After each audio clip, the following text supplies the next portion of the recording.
Salutations, tavernier. Mon groupe m'attend dehors. Je suis venu quérir un breuvage avant de repartir. Ah, y a pas de souci. Merci bien.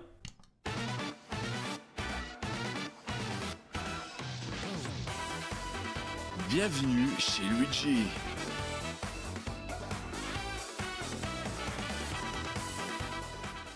Salut à tous les amis, c'est Crazy et aujourd'hui on se retrouve pour l'épisode 5 de chez Luigi. Cet épisode parlera de Pavel de la série Golden Sun, un personnage proposé par Reshkaf et d'ailleurs c'est lui qui a écrit cet épisode. Tiens, c'est bizarre ça.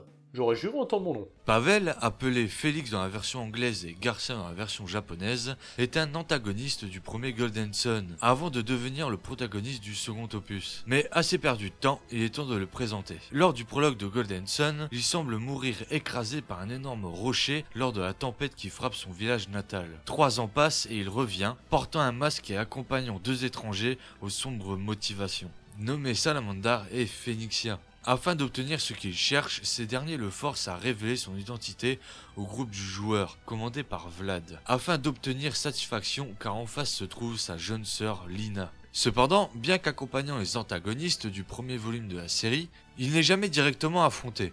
De fait, il sert plus d'otage qu'autre chose et lorsque sa sœur est à son tour capturée, elle servira de levier au duo d'antagonistes pour s'assurer de son obéissance. Celle-ci sera essentielle pour rallumer les 4 phares élémentaires et faire revenir l'alchimie.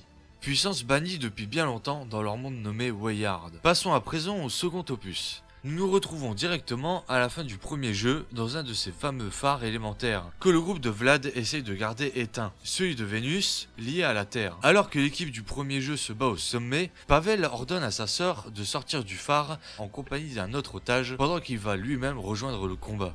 Peu après, une vague gigantesque déferle sur la région où ils sont, et les continents se mettent à dériver. Fort heureusement, il s'échoue sur une plage en compagnie de sa sœur et d'un vieux sage nommé Telos, ainsi que d'une jeune mystique possédant des pouvoirs liés au vent. Pavel reprend alors sa mission consistant à rallumer les phares élémentaires, afin d'empêcher la destruction de Weyard. Au cours de sa quête, il croisera le chemin de Karstine, la petite sœur de Phoenixia, ainsi que celui de Vlad, qui finira par accepter sa vision des choses et le rejoindra dans sa quête. En dehors du fait que Pavel perd brutalement sa capacité à s'exprimer verbalement, en étant projeté au premier plan de la scène, le track sans doute, il n'en reste pas moins un mystique de Vénus capable de déclencher de puissants sorts terrestres. Il est également très talentueux avec une épée.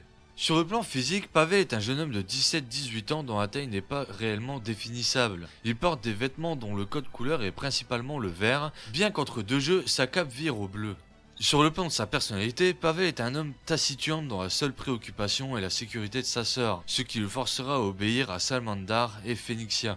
C'était tout pour cet épisode, merci à tous d'avoir suivi ce chez Luigi. J'espère que ça vous a plu et n'hésitez pas à proposer des personnages dans les commentaires. À la prochaine pour d'autres épisodes, c'était Crazy.